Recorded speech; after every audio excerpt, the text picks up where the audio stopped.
கர்த்தருடைய பரிசுத்த நாமத்திற்கு ஸ்தோத்திரம்.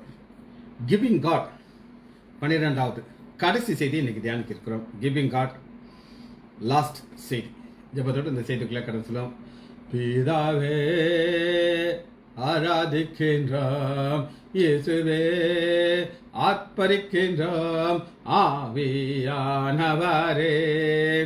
அன்பு செய்கின்றோம், ஆவியானவரே தமிழ் அன்பு செய்கின்றோம், ஆராதிக்கின்றோம், ஆர்ப்பரிக்கின்றோம், அன்பு செய்கின்றோம், அம்மை ஆராதிக்கின்றோம், ஆர்ப்பரிக்கின்றோம், அன்பு செய்கின்றோம். மகனாக தெரிந்து கொண்டீர், மறுபடி பிறக்க வைத்தீர், மகனாக தெரிந்து கொண்டீர், மறுபடி பிறக்க வைத்தீர். ராஜாக்களம் நாங்களே, ஆசாரியரும் நாங்களே, ராஜாக்களம் நாங்களே, ஐயா ஆசாரியரும் நாங்களே. அபரபரா உபிரபரா அப்பரா ரிவசபரா. பரிசுத்தர் பரிசுத்தரே பரலோக ராஜாவே, பரிசுத்தர் பரிசுத்தரே பரலோக ராஜாவே, எப்போதும் இருப்பவரே இன்மேலும் வருபவரே, எப்போதும் இருப்பவரே ஐயா இன்மேலும் வருபவரே. உபரபரா உபிரபரா உகரா ரிவசபரா. பிதாவே ஆராதிக்கின்றோம், இயேசுவே ஆர்ப்பரிக்கின்றோம், ஆவியானவரே அன்பு செய்கின்றோம். சகலமும் படைத்தவரே சர்வ வல்லவரே, சகலமும் படைத்தவரே சர்வ வல்லவரே, மகிமைக்கு பாத்திரரே மங்காத பிரகாசமே, மகிமைக்கு பாத்திரரே மங்காத பிரகாசமே. ஓப்லரபரா அப்னரபரா ஓபரா ரிகஷபரா ஓபரா ரிவா ஓபரா ஓபரா உகிரபரா ஓபரபா ஓபரபரா ரிகரபா ரிகரபரா. தோத்திரமாம் கனமாம் வலமயம் பலனாம், தோத்திரமாம் பலனாம் வலமயம் மகிமாம், மகிமை மாட்சிமயம் எப்போதும் உண்டாகட்டும். இயேசுவே நாமத்தினாலே ஜெபங்கள் பிதாவே, ஆமேன். கர்த்தருடைய பரிசுத்த நாமத்திற்கு ஸ்தோத்திரம். லீலா பிரைஸ் லார்ட். நம்ம ஒரு தொடர் செய்தியை தியானித்துக் கொண்டிருக்கிறோம். கிவிங் காட், கொடுக்கிற தேவன். இன்னைக்கு கடைசி செய்தியை நம்ம பார்க்குறோம். செய்திக்கு ஆதாரமான வசனம் 1 கொரிந்தியர் 15வது அதிகாரம் 10வது வசனம். 1 கொரிந்தியர் 15:10. என்ன ஆண்டவர் கொடுக்கிறார்? கிருபை. சரி. ஆகிலும் நான் இருக்கிறது தேவ கிருபையினாலே, அவர் எனக்கு அருளின கிருபையை உரிதாக்கவில்லை. அவர்கள் எல்லாரிலும் நான் அதிகமாக பிரயாசப்பட்டேன், ஆகிலும் நான் அல்ல, என்னோட இருக்கிற தேவ கிருபை அப்படிச்சது 3 முறை பார்க்குறோம். தேவ கிருபை, அவர் அருளின கிருபை. இன்னைக்கு நம்ம என்ன பார்க்கணும்? கிருபையை பார்க்கணும். இந்த கிருபையை இந்த 15வது அதிகாரத்தில் பவுல் ஒன்றுக்கு மேலே அடுக்கி வச்சுட்டு இருக்கார். ஃபர்ஸ்ட் இந்த கிருபையில் என்ன ஆரம்பிக்கிறார், எந்த அடிப்படையில் இந்த கிருபை கிடைக்கிறது அவங்க நம்ம பார்க்க போகிறோம். ஃபர்ஸ்ட் குறிப்பு நம்பர் 1, 1 கொரிந்தியர் 15வது அதிகாரம் 1 வசனத்தில் சுவிசேஷம். இந்த சுவிசேஷங்கிற ஒரு அடிப்படையில் தான் கிருபையை ஒன்றுக்கு மேலே ஒன்று வைக்கிறோம். சுவிசேஷம் என்றால் என்ன? பவுல் அதை விளக்கிறார். எப்படி விளக்கிறார் அப்படின்னு கேட்டீங்க. 3 வசனம். நான் அடைந்ததும் உங்களுக்கு பிரதானமாக ஒப்புவித்ததும் என்னவென்றால், கிறிஸ்துவானவர் வேத வாக்கியத்தின்படி நமது பாவங்களுக்காக மரித்து அடக்கம் பண்ணப்பட்டு வேத வாக்கியத்தின்படி 3ஆம் நாள் உயிர்த்தெழுந்தார். இதுதான், இந்த அடிப்படையில் தான் கிருபை கொடுக்கிறார்.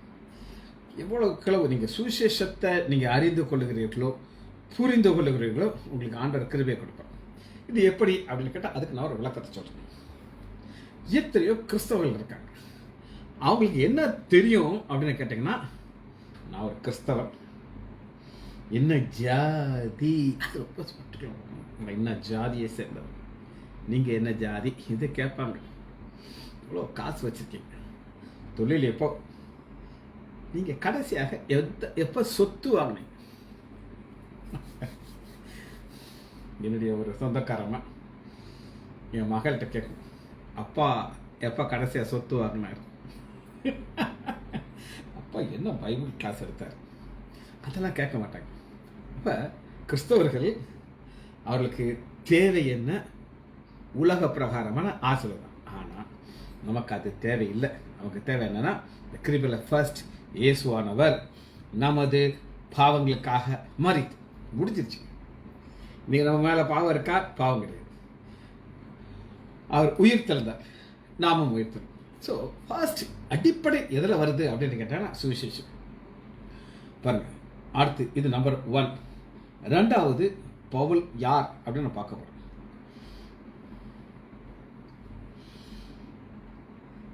வன்வாசம், நான் அப்போஸ்தலர் எல்லாரும் சிறியவனாக இருக்கிறேன்.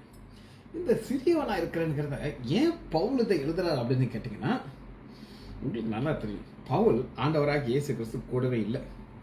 அவர் சபையை துன்பப்படுத்துகிறத நம்பர் 1 எக்ஸ்பர்ட். அப்படி துன்பப்படுத்துவார். இவங்க எங்கே போனாலும் பின்னாடியே விரட்டிட்டு போய் அவனை அடிச்சு இயேசுவை மறுதளிக்க வைப்பார். அந்த அளவு ஸ்பெஷலிஸ்டாக இருந்த பவுலை தான் சிறியவன்கிறார். அப்போ நம்ம என்ன புரிந்து கொள்ள போகிறோம் அப்படின்னு கேட்டிங்கன்னா, இவ்வளவோ வெளிப்பாடை ஆண்டவர் பவுல் கொடுத்துருக்காரு.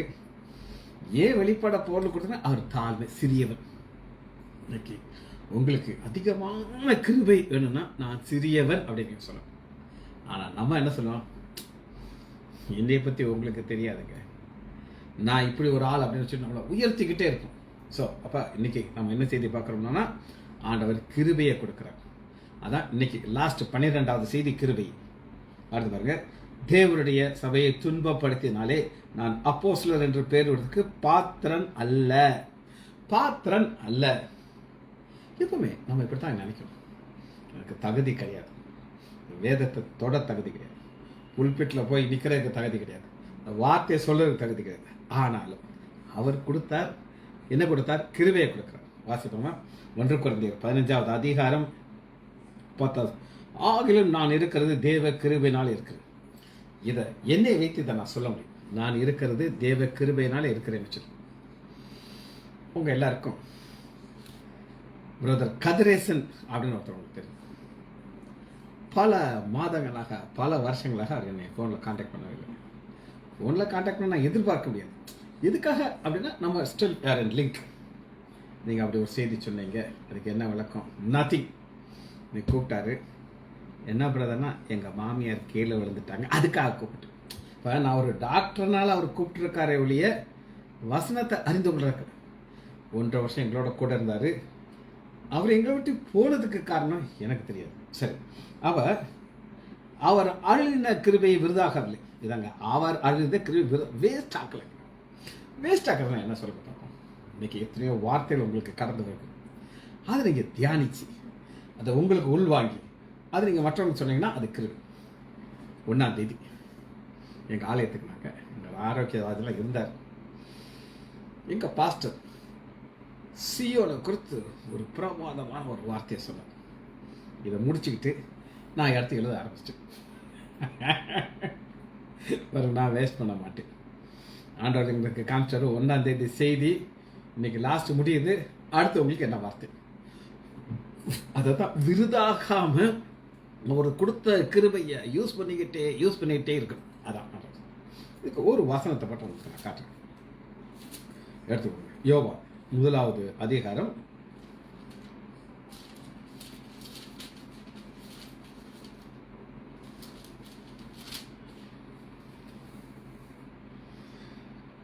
16. யோவான் 1வது அதிகாரம் 16. அவருடைய பரிபூர்ணத்தினாலே நாம் எல்லாரும் கிருபையின் மேல் கிருபை பெற்றிருக்கோம். பரிபூர்ணம். நமக்கு ஆண்டவர் யார் யாருக்கு என்னென்ன கிருபையை கொடுக்கணும் அவருக்கு தெரியும்.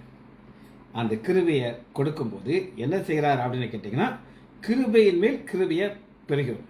அப்போ அவர் கொடுக்குற கிருபையில் ஒரு கிருபை நீங்கள் யூஸ் பண்ண ஆரம்பிச்சிட்டிங்கன்னா அடுத்த கிருபை கொடுக்குறார்.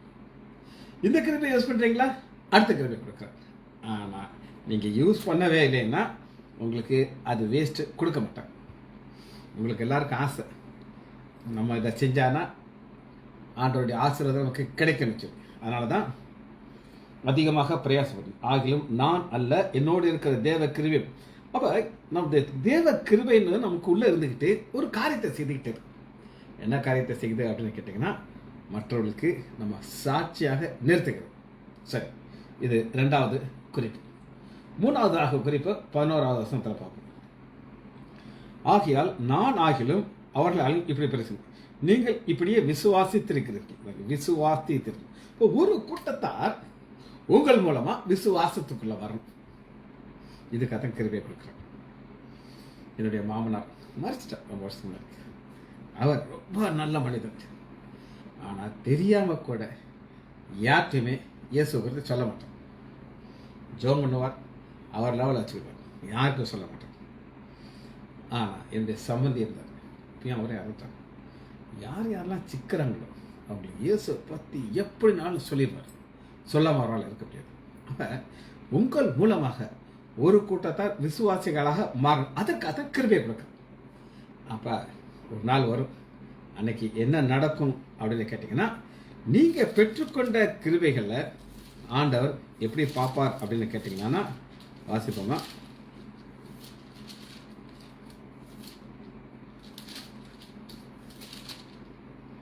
ஒன்று தெசலோனிக்கேயர், உங்கள் மூலமாக ஒரு கூட்டத்தார் கிருபைக்குள்ள வந்து பரலோகத்துக்கு வந்துட்டாங்கன்னா அவர் உங்களுக்கு என்னதாக மாறுவார்கள் கேட்டீங்கன்னா, 1 தெசலோனிக்கேயர் 2வது அதிகாரம் 19 எங்களுக்கு நம்பிக்கையும் மகிழ்ச்சியும் கிரீடமாக இருப்பவர்கள் யார்? நம்முடைய கர்த்தராகிய இயேசு கிறிஸ்து வரும்பொழுது நம்முடைய சன்னதத்தில் நீங்கள் அல்லவா இருப்பீர்கள். ஆண்டவர் கொடுக்குற கிருபையின் மூலமாக நீங்கள் எத்தனை பேரை வழி நடத்தி கொண்டே இருக்கீங்களோ அவர்கள் உங்களுக்கு ஒரு கிரீடமாக வருவார்கள். நீங்களே எங்களுக்கு மகிமையும் சந்தோஷமாக இருக்கு. ஆண்டவர் கிருபை கொடுக்குறாரு. ஃபர்ஸ்ட் ஃபவுண்டேஷன் அது என்ன? சுவிசேஷம். அந்த சுவிசேஷத்தில் நீங்கள் ஆண்டவரை குறித்து உங்களுக்கு நீங்கள் புரிந்து கொள்ளணும். உங்களுடைய பாவங்கள் மன்னிக்கப்பட்டது. எப்படி மன்னிக்கப்பட்டுச்சு? சுவிசேஷம். அது புரிஞ்சுக்கிடுச்சுன்னா ஆண்டவர் கிருபையை கொடுக்குறாரு. இந்த கிருபையில் ஒவ்வொரு ஸ்டெப்பாக போகும்போது இது எத்தனாவது ஸ்டெப் அப்படின்னு கேட்டிங்கன்னா 3வது ஸ்டெப். 4வது ஸ்டெப் நம்ம பார்க்க போகிறோம். 1 கொரிந்தியர் 15வது அதிகாரம் 4வது வசனம். சரி,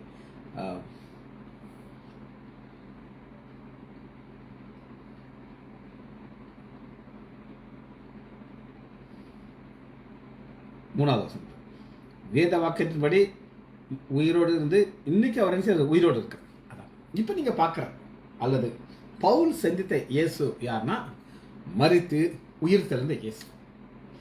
இப்போ அந்த அடுத்த ஸ்டெப் என்னன்னா உயிர் தெழுதல். இந்த உயிர் தெழுதலுங்க தான் இந்த ஹோல் 15வது அதிகாரம் ஃபுல்லாக அடிப்படை. அப்போ ஒவ்வொரு ஸ்டெப்பாக போகும்போது இயேசு மரித்தாரா? இயேசு மரித்தார். ஏன் மரித்தார்? நம்முடைய ஒருத்தக்காரர். உயிரோடு எழுந்தாரா? இயேசு உயிரோடு. உயிரோடு எழுந்த இயேசுவை தான் நம்ம பார்க்குறோம். அவர் எப்படி நம்ம பார்க்குறோம் அப்படின்னு கேட்டிங்கன்னா,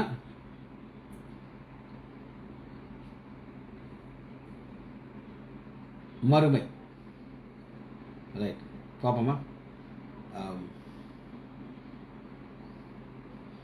12 ஒரே கான்செப்டாக தான் சொல்கிறார். ஏன்னா அந்த உயிர் தெழுதல்ங்கிறது ஒரு கான்செப்ட் புரிவதற்கு கஷ்டமாக இருக்கா.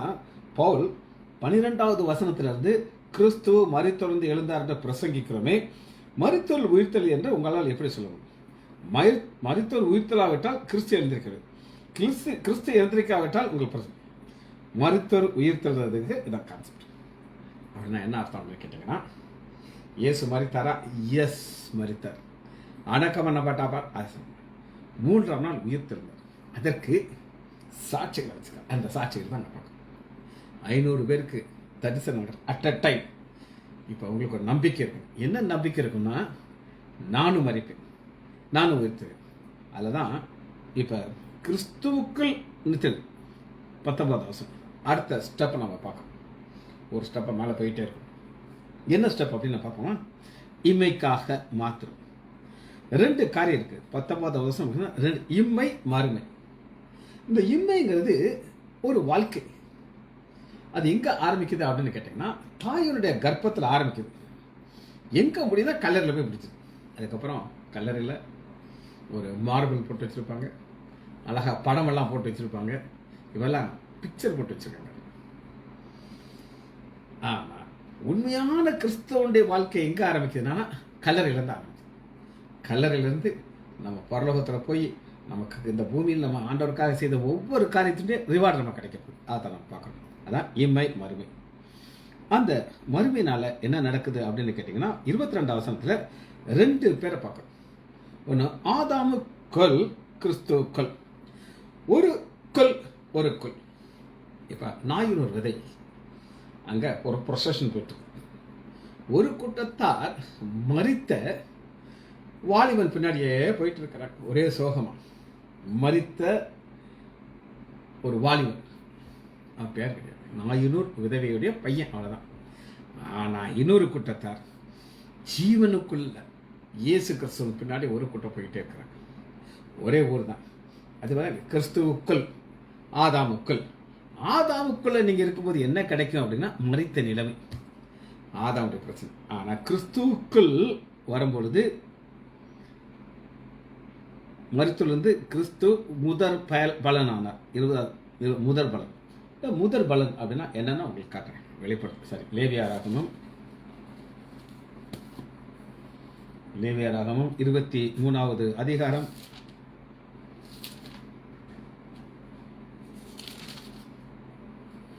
10வது வசனம். 23:10.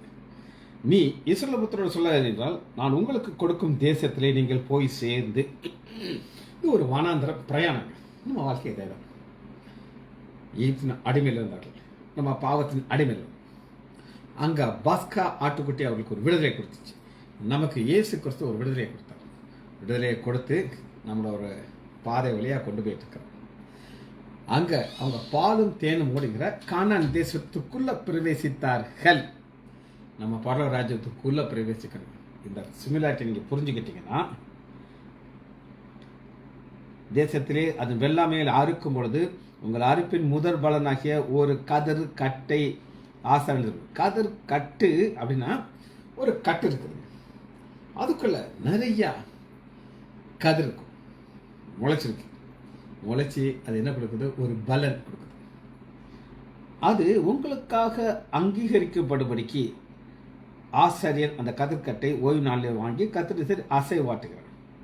ஏன் கர்த்தருடைய சன்னதியில் அசைவாட்டுறான்னா, ஆண்டவரே இந்த இடத்துல வரதுக்கு எனக்கு தகுதி கிடையாது. எத்தனையோ பேர்கள் வனாந்தரத்தில் மரித்தார்கள், கொள்ளிவாய் சர்ப்பத்தால் மரித்தார்கள். அந்த சந்ததி ஃபுல்லாக போயிடுச்சு. ஆனால் ஒரு புதிய சந்ததி உள்ளே வந்துச்சு. நாங்கள் வந்திருக்கோம். நாங்கள் 2யுமே பார்த்துருக்கோம். நாங்கள் பாதையில் நடந்து வரும்போது நாங்கள் சாப்பிட்டது தூதர்களுடைய அப்பம். இப்போ எல்லாரும் சாப்பிட்ற மாதிரி நாங்கள் சாப்பிட்றோம். மண்ணா சாப்பிட்டவங்க தான் நாங்கள். ஆனால் மண்ணா நின்றுச்சு. இப்போ கொடுத்துருக்கு. இது நமக்கு கிடைச்ச ஆசீர்வாதத்திற்கு இது அடையாளமாக இருக்கிறது. சரி, அதைத்தான் நம்ம கதிர் கட்டாக கிறிஸ்துவுக்குள் உயிர்படுகிறார்கள். 23வது வசனத்தை வாசிக்கிறோம். 1 கொரிந்தியர் 15வது அதிகாரம் 23வது வசனம். முதற் பலனான கிறிஸ்து, பின்பு அவர் வருகையிலே அவர்களுடையவர்கள். இன்னைக்கு நிறைய நேரம் நம்ம பார்த்தீங்கன்னா, என்னோட கூட இருந்த டிராவல் பண்ணனால ஒரு சிலர் கிறிஸ்துக்குள்ள மரிச்சார்கள். ஒரு ஜானகி அம்மா கூட ஒரு அம்மா இருக்கும், அதுக்கு வாசிக்க தெரியாது. பிரேயர் ஹாலுக்கு வரும்போது ஒரு பைபிளை தூக்கிட்டு வரும். வாசிக்க தெரியாத அம்மா கையில் பைபிளோட வரும். அதுக்கு இந்த இடத்துல ஒரு கட்டி வந்துச்சு.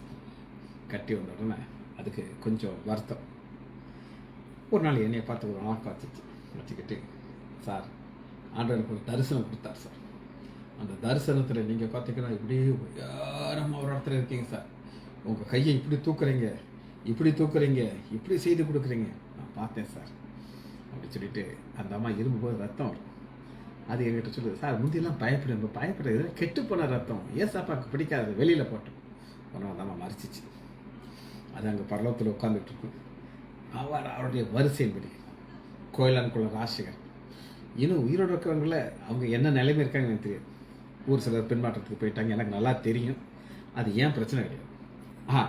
உயிர்ப்பிப்பார்கள். அதுக்கப்புறம் என்ன நடக்கும் அப்படின்னு கேட்டிங்கன்னா, பாருங்க, ஒரு கூட்டத்தாக இருக்கிறாங்க. இவங்களுக்கு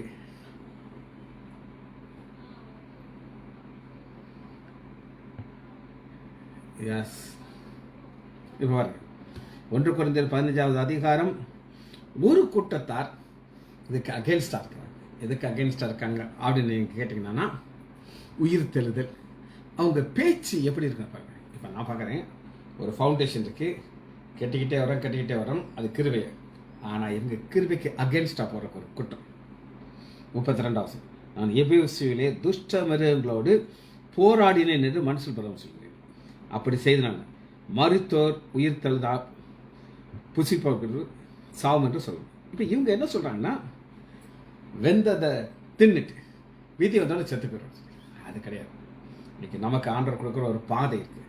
அந்த பாதையில் நம்ம விசுவாசத்தை தூக்குறவரும் விசுவாசத்தை முடிக்கிறவர் தூக்கிற மனுஷனை ஓடிக்கிட்டே இருக்கணும்.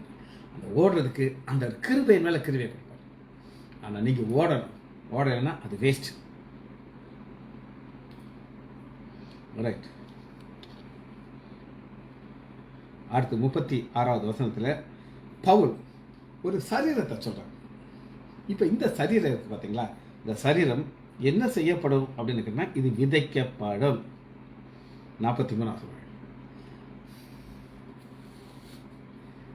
என்னை அருமையாக வழி நடத்தினார் ஆபிரகாம் ராஜபாண்டியன்.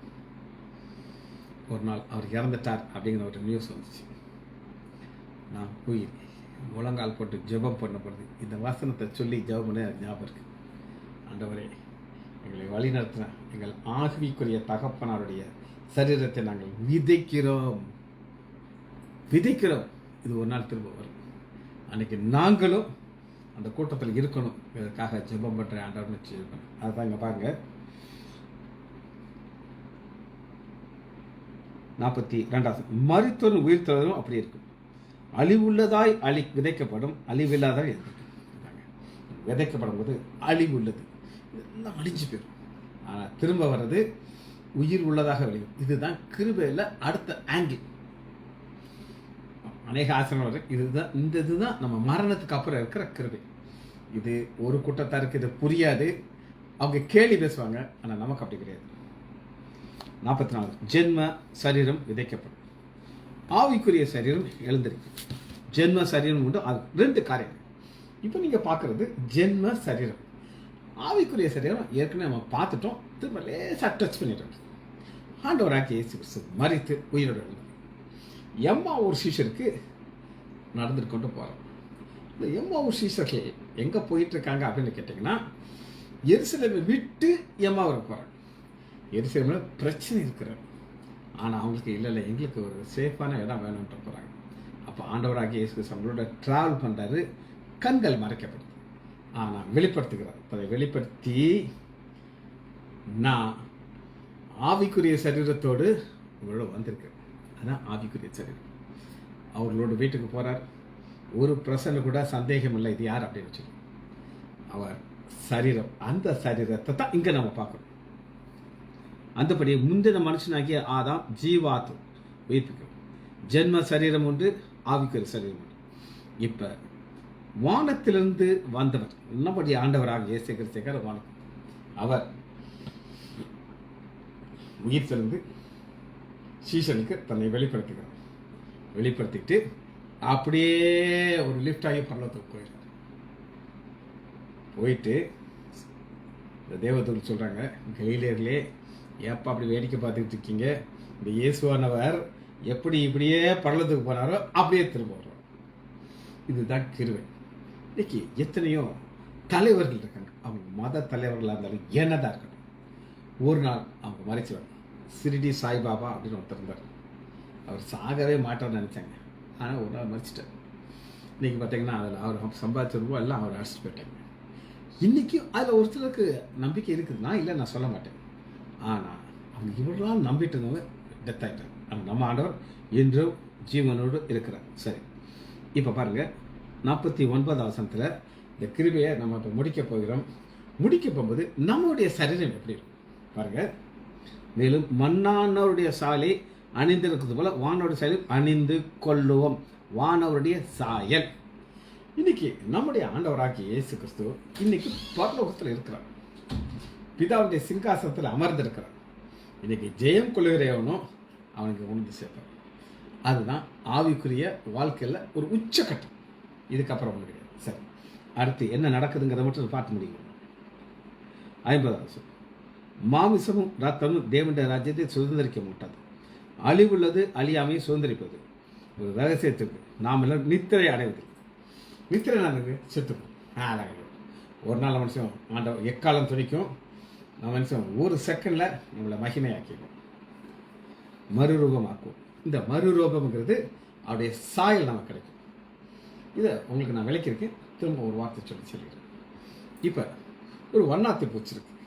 அதனுடைய ஃபர்ஸ்ட் ஸ்டேஜ் லார்வா, கூட்டு. ஒரு புழு தான் லார்வா. அப்படியே ஆடிக்கிட்டு இருக்கும். நம்ம தாய் வயிற்றுல எப்போ ஒரு புழு மாதிரி அப்படி துடிச்சிக்கிட்டே இருந்தோம், tongue tongue tongue tongue tongue. ஆனால் இந்த லார்வா வளர்ந்து ஒரு கூட்டுப்புழுவாக தண்ணி சுற்றி ஒரு கோட்டை மாதிரி கட்டிக்கிடும். அதுக்குள்ளே இருக்கும். அதுலேருந்து ஒரு ஸ்டேஜ் வரும்போது எல்லாத்தையும் கிழிச்சிக்கிட்டு ஒரு வண்ணாத்து பூச்சி அப்படியே சாயங்னு பார்க்கணும். இன்றைக்கி நம்ம வாழ்கிற வாழ்க்கை லார்வா அல்லது லார்வா புழு. நம்மளை பார்த்தா எல்லாரும் புழு மாதிரி தான் பார்ப்பாங்க. யாரும் ஒரு மதிப்பெல்லாம் வணக்கமெல்லாம் ஆக்க மாட்டாங்க. ஆனால் ஒரு நாள் நம்ம வாழ்க்கையை முடியும். நம்ம கல்லறையில் போய் ரெஸ்ட் எடுப்போம். அது அந்த கூட்டுப்புழு. கல்லறையில் எவ்வளோ நாளைக்கு இருப்போம் அப்படின்னு கேட்டிங்கன்னா ஆண்டவராகிய இயேசு கிறிஸ்து வருகை வரும். அந்த வருகை வரும். இதை தான் இங்கே பார்க்கணும். மறுரூபமாகும். பாருங்க, 52 எக்காலம் துணிக்கும். அப்பொழுது மரித்தோர் அழிவில்லாதவராக நாமும் மறுரூபமாகும். இது எப்போ போய் நடக்கும், எப்படி நடக்குங்கிறத மட்டும் நம்ம பார்த்து இந்த செய்தியை முடிக்க போகிறோம். ஒரு நாள் வரும். வாசிப்போமா? 1 தெசலோனிக்கேயர் 4வது அதிகாரம் 16வது வசனம். ஏனென்றால் கர்த்தர் தாமே ஆரவாரத்தோடும் பிரதான தூதர்கள் சத்தத்தோடும் தேவ எக்காலத்தோடும் வானத்திலிருந்து இறங்கி வருவார்.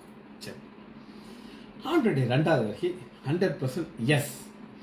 ஏன் அப்படின்னா அவர் முதல் வந்தது உண்மை. அவர் வந்ததுனால இந்த உலகம் 2ஆக பிரிக்கப்பட்டது. கிமு கிபி. ஒரு தடவை வந்தவர் நான் மறுபடியும் வருகிறார், கட்டாயம் வருவார். தேவ எக்காலத்தோடும் வானத்திலிருந்து இறங்கி வர. அப்பொழுது கிறிஸ்துவுக்குள் மரித்தவர்கள் முதல். கிறிஸ்துவுக்குள் மரித்தவர்கள். ஒரு சிலரை நான் பார்த்துருக்கேன், கிறிஸ்துவ விட்டு தூரமாக போயிட்டாங்க. அவங்களுக்கும் நம்மளுக்கும் சம்மந்தமே இல்லை. அவங்க நரகத்துக்கு போவாங்க, அது நம்ம பிரச்சனை கிடையாது. பின்பு உயிரோடு இருக்கிற நாமும் கர்த்தருக்குள் எதிர்கொண்டு போக மேகங்களோடு அவரோடு கூட ஆகாயத்தில் எடுக்கப்பட்டு இவ்விதமாக எப்பொழுதும் கர்த்தரோடு கூட இருப்போம். அப்போ இந்த கிருபையில் அடிப்படை என்ன கிருபைன்னா சுவிசேஷம். அந்த சுவிசேஷத்தை நீங்கள் அக்செப்ட் பண்ணிட்டீங்கன்னா இதற்கு பெயர் நித்திய ஜீவன். ஆண்டவர் நமக்கு நித்திய ஜீவனை கொடுப்பேன் வாக்கு தத்தம் பண்ணியிருக்காங்க. அதை மட்டும்தான் நம்ம பார்த்து முடிக்க போகிறோம். 1 யோவான் 2வது அதிகாரம் 25. நித்திய ஜீவனை அளிப்பேன் என்பதே அவர் நமக்கு கொடுத்த வாக்கு தத்தம். இந்த வாக்கு தத்தம் மூலமாக இந்த கிருபையை நம்ம சுதந்திரிக்க போகிறோம். ஜெபிக்க முடிப்போமா? மகா இரக்கமும் கிருபையும் உள்ள பிதாவே, துதிக்கிறோம் ஐயா. கிவிங் காட், அவர் எங்களுக்கு என்ன கொடுப்பார் என்பதை தியானித்த கிருபைகளை நாங்கள் முடிக்கிறோம். நாங்கள் நிர்மூலமாகாதபடி இருப்பது சுத்த கிருபை. இரக்கங்களுக்கோ முடிவில்லை. இந்த முடிவில்லாத இரக்கத்தோடு எங்களை ஆசீர்வதித்து தொலை சாத்ததற்காக நன்றி ராஜா. பிள்ளைகள் ஒவ்வொருவரையும் என் ஆண்டவராகிய இயேசு கிறிஸ்துவின் நாமத்தினாலே ஆசீர்வதிக்கிறேன். இயேசுவின் நாமத்தினால் ஜெபங்களை பிதாவே. ஆமேன், ஆமேன், ஆமேன்.